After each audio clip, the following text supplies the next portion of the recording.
We've all been there. You're having a great morning, you're focused, and then your coffee tips over. In an instant, that calm feeling is gone, replaced by a sudden surge of heat and stress. 2,000 years ago, a man named Marcus Aurelius lived through days that made a spilled drink look like a minor detail. As the emperor of Rome, he held absolute power. He sat at the top of the most powerful empire on earth, with the ability to have anything he wanted at any time. But his life was anything but easy. His reign was a sequence of constant war, a terrible plague that killed millions, and betrayal by people he trusted. Despite all that pressure, he remained famously calm and gentle. He managed this by keeping a private diary, a series of notes he wrote to himself to stay steady when life felt overwhelming. An emperor's problems look different from ours, but the internal feeling of frustration is exactly the same. Because he was writing for himself, his advice is direct, honest, and still works today. His biggest tool for staying calm was mentally sorting life into 2 boxes. The first holds what you cannot control: the weather, the past, other people's choices. The second is much smaller, holding only what you can control: your own thoughts and actions. Marcus realized almost all of our anger comes from trying to reach into that first box.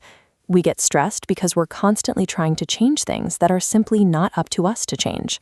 The Stoic solution is to focus entirely on the second box. When you stop worrying about things you can't change, you suddenly have a lot more energy for the things you can. Accepting that you only control your own mind, not the rest of the world, is the foundation for staying unbothered, no matter what happens around you. This is especially helpful when life gets loud or people get difficult. Marcus talked about a process of retiring into yourself to find peace.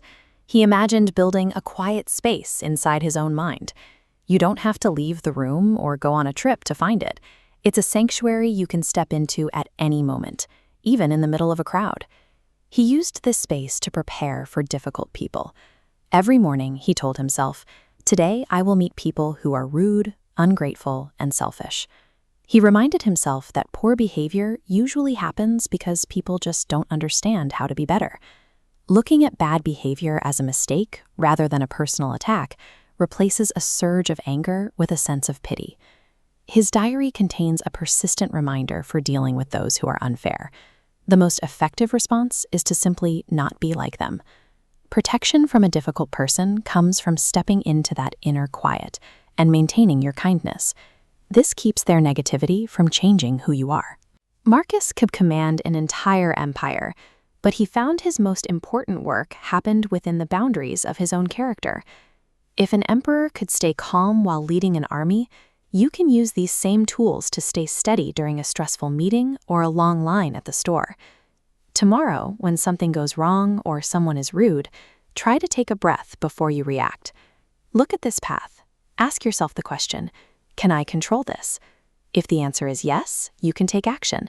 If the answer is no, you let it go.